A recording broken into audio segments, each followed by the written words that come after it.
Hello friends, how are you all? I hope you all are fine. Today we are going to learn the chapter number 4 of SS, and it is how the traders became rulers. जो traders हमारे country में आए थे European country से trade करने के लिए, हमारे यहाँ से कुछ रॉ मटेरियल्स लेने के लिए, बिजनेस करने के लिए, वो ट्रेडर्स हम पे ही रूल करना कैसे स्टार्ट हो गए वो हमें आज इस चैप्टर में देखना है. सो पहले एक स्टोरी दी हुई है. क्या कौन सी स्टोरी है कि the children were engrossed and reading the story of two cats and monkey. Two cats and monkey, ये वर्ड सुन के आपको याद तो आया होगा ना कि कौन सी स्टोरी है. दो बिल्ली थी और एक मंकी था. फिर क्या हुआ कि वो जो बिल्ली थी उसके पास रोटी का टुकड़ा था और वो दोनों बिल्ली उस टुकड़े के लिए लड़ रही थी कि ये मेरा है, ये मेरा है. फिर एक मंकी आया, उसने ऐसा बोला कि मैं आप दोनों को अच्छे से डिवाइड करके दे देता हूँ. उसमें से फिर उसने डिवाइड किया तो एक पार्ट बड़ा था, एक थोड़ा छोटा था. तो फिर वैसे कंसिक्वेंटली वो बंदर वो पूरी की पूरी रोटी खुद खा के चला गया था, राइट. तो ऐसी पूरी स्टोरी थी like this.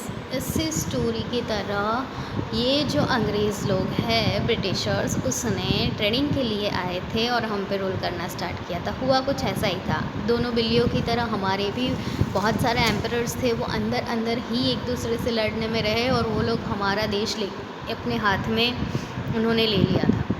So, by the mid of 18th century, the British had started to emerge as a strong power on the Indian political horizon. Do you know the British came to India only for trade? British जो सत्ता है वो पूरे Indian political horizon के अंदर 18th century में बहुत ही strong powerful बन गई थी हम पे. लेकिन आपको पता है कि वो कभी हम पे रूल करने आई ही नहीं थी, वो तो सिर्फ ट्रेड करने ही आए थे. Initially they took permission to trade in Indian state. पहले जब वो एंटर हुए तब इंडियन स्टेट में उन्होंने परमिशन ली कि वो ट्रेडिंग करना चाहते हैं. धैन धीरे धीरे जैसे उनको पता चल गया कि ये इंडियन लोग पे तो रूल करना बहुत ही ईजी बात है और कोई ना कोई नई पॉलिसी अगर हम उन पे अप्लाई करते रहेंगे तो हम अच्छे से उन पे रूल कर पाएंगे. तो उन्होंने फिर हम पे रूल करना स्टार्ट कर दिया. बहुत सारे डिप्लोमेटिक टैक्टिक्स हम पे उन लोगों ने आजमाए और फिर वो रूलर बने. तो देखते हैं सबसे पहली पॉलिसी कौन सी थी. The first policy was Wellesley's policy of expansion. When Wellesley came to India as a Governor General, cutthroat competition existed between England and France. जब वो वेल्सले गवर्नर जनरल बन के हमारे इंडिया के अंदर आया, ईस्ट इंडिया कंपनी का governor general बन के, तब इंग्लैंड एंड फ्रांस के बीच में कट थ्रोट कॉम्पिटिशन मतलब गला काप स्पर्धा चल रही थी एक दूसरे के साथ कि कौन रूल करेगा. It was necessary to check France from becoming powerful in India so as to expand the British rule in India. Wellesley introduced a new plan which was known as the subsidiary alliances.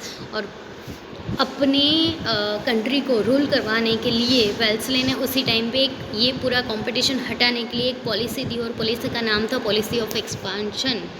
और उसका जो plan था उसने कैसे सबके सामने introduce किया subsidiary alliance. तो अभी सब्सिडरी अलायंस है क्या?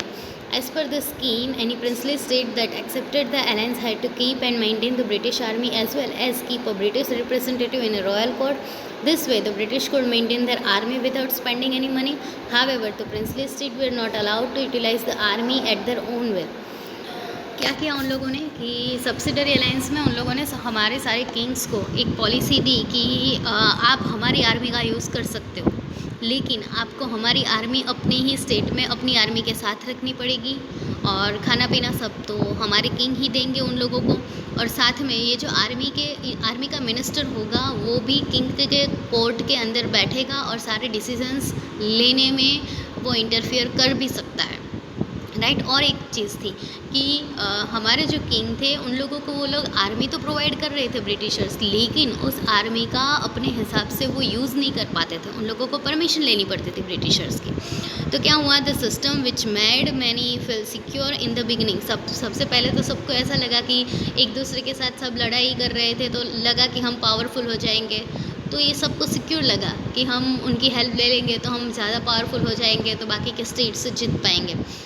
Made them feel enslaved and threaten. फिर धीरे धीरे क्या हुआ कि उन लोगों को लगा कि हम तो ब्रिटिशर्स के स्लेव बनते जा रहे हैं, बनते जा रहे हैं, और उन लोगों को डर लगना शुरू हुआ कि अभी ये तो हमारा पूरा किंगडम लेने के लिए आ गए। Subsidiary alliances acted like a slow poison for the princely state in India.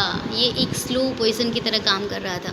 The Indian state that become the victims of the subsidiary alliances were Hyderabad, Mysore, Ayodhya, Jodhpur, Gaikwad of Vadodara, Peshwas of Pune and Scindias of Gwalior. तो ये सारे के सारे स्टेट्स के अंदर ये पॉलिसी आ चुकी थी।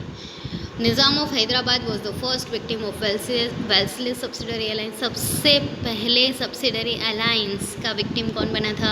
हैदराबाद का निज़ाम। MCQ में आ सकता है, so you have to remember this.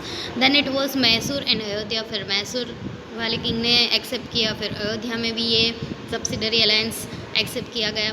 Tanjore and Karnataka met with the same fate.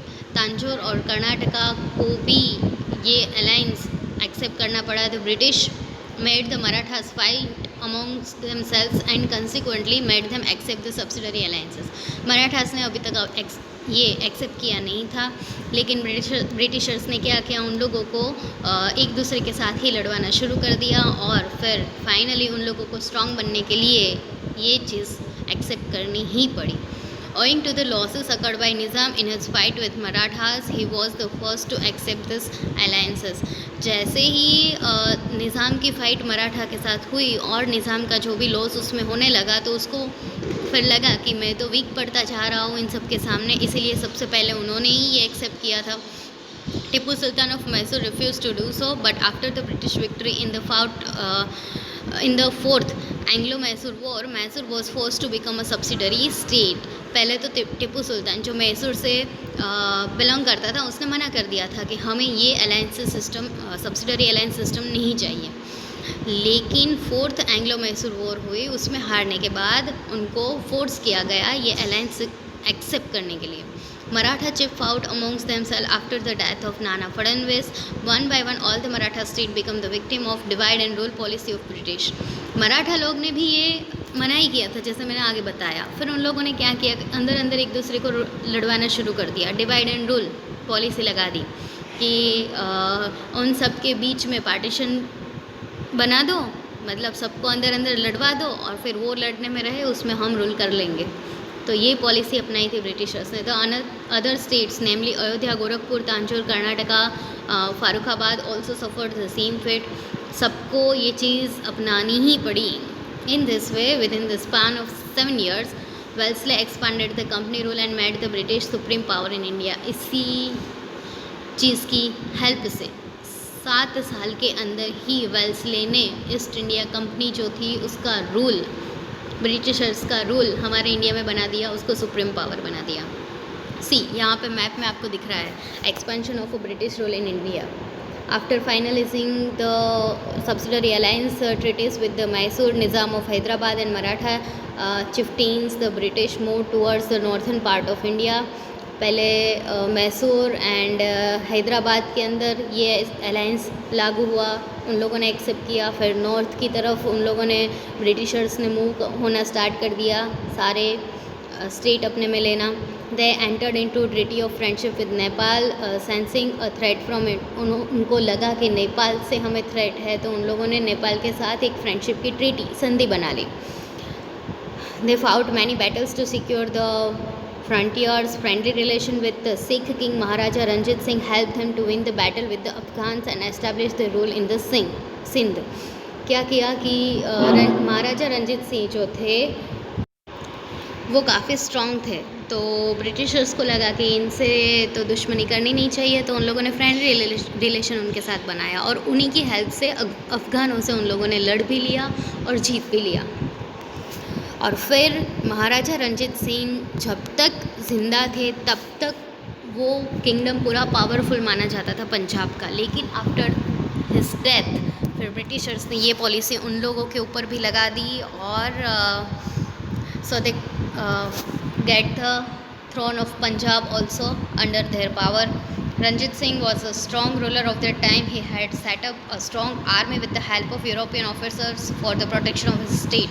बहुत ही strong ruler थे और अपनी army को भी strong बना के रखा था. He had attained victories over many nearby states. अपने नज़दीक के सारे स्टेट के अंदर उन्होंने विक्ट्री हासिल की थी. After his death, Punjab suffered anarchy and Governor General Sir Henry Hardinge came to India and bowed to Sikh rule completely under the British rule with the policy of interference and annexation. Annexation and interference की policy के help से Henry Hardinge जो नए governor general बने हुए थे, उन्होंने अब ये ब्रिटिश रूल सिख के अंदर भी, सिख के साम्राज्य में भी डाल दिया, पंजाब में भी. तो ये पूरी सब्सिडरी अलायंस की पॉलिसी थी. नेक्स्ट जो डेलहाउसी की एनेक्सेशन की पॉलिसीज है वो हम नेक्स्ट वीडियो में देखेंगे. आई होप ये आपको अच्छे से समझ में आया होगा. मिलते हैं नेक्स्ट वीडियो में नेक्स्ट टॉपिक के साथ. So till then, bye bye and have a nice day.